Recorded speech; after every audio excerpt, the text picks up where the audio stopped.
All right, folks, how you doing? Russell, TrueResults303.com. Check out the website, link in the description box. Mind, Body, Spirit, Fitness, putting the healing back in health.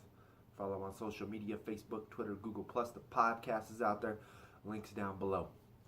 All right, True Crew, coming at you today with what I consider the biggest mistake triathletes make in the swimming pool. So I was discussing this with my partner that I train with, my boss, and I noticed it yesterday in the pool even, right?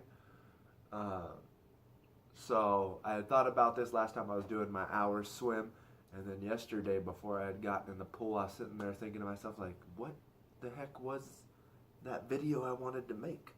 And then I was talking with the boss, and I was like, dang it, that was the video, and this is it. So what is the biggest mistake?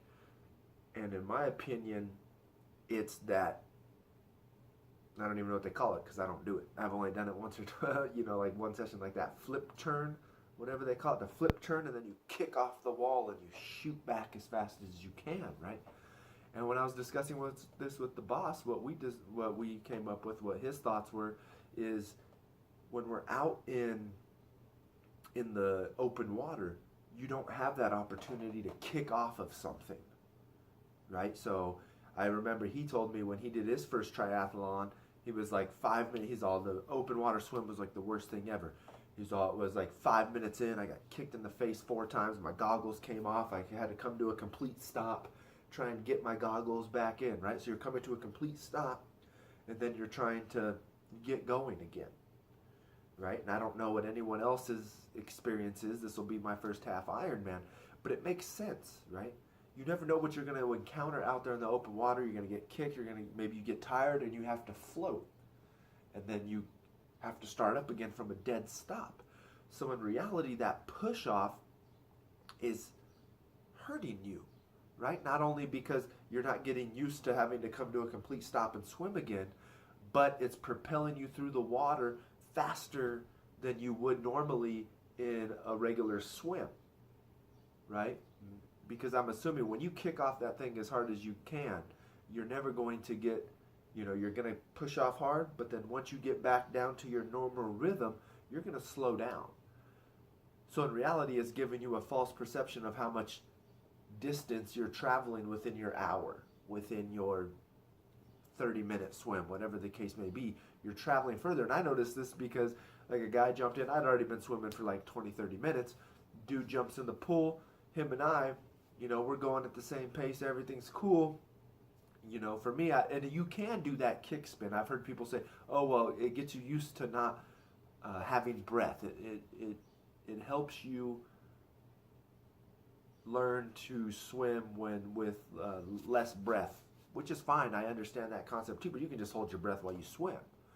And I doubt you're ever going to get, but I've never experienced a triathlon open water swim, but I doubt you're ever going to get kicked or flipped around so much underwater to where it's that strange. I know the few times I did that flip turn or whatever they want to call it, water was shooting up my nose like crazy.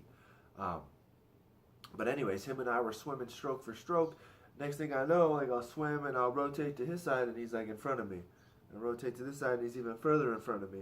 This side further in front of me. Then we turn around, come back, and he's way in front of me. And I'm like, what the heck? So, as we come up to the wall, I'd slow down my stroke a little bit to see. Yeah, and I think he even had his flippers on, which makes it even worse. Maybe he didn't. But, next thing you know, he comes in, boom, and he just boosts off that wall super fast. And it's like, oh, well, now I know why he's getting in front of me. Because me, I just go touch the wall, and then I do a small little baby kickoff to where I'm just in mid-float, and then I start swimming to help myself have to come from a complete stop and keep swimming. So you're giving yourself that little bit of effort, forcing yourself to swim more, right? Which in reality is going to help you down the road because you're coming from a dead stop having to swim again. So something to think about. In my opinion, I think that's the mistake we're making. We're kicking off that wall, and in reality, you're getting an extra 200 meters, and you're not really actually swimming those meters. I understand you're kicking off the wall and whatever, but to me it just seems counterproductive. It's not going to help you in open water because you're never going to have that opportunity to kick off of a wall or anything, right? So food for thought, something for you to think about. Like I said, for me, I just touch the wall and then I give a little baby kick, little push to where I still have to catch up and swim and catch my speed. So just some thoughts. Maybe you should try it, see how things go, see if it actually does something different to you. Maybe it does exhaust you a little bit more quickly, or who knows. So once again, I hope this helps. Don't forget to follow on social media, Facebook, Twitter, Google+. The podcast is out there, True Crew. Subscribe to this channel, share and like these videos.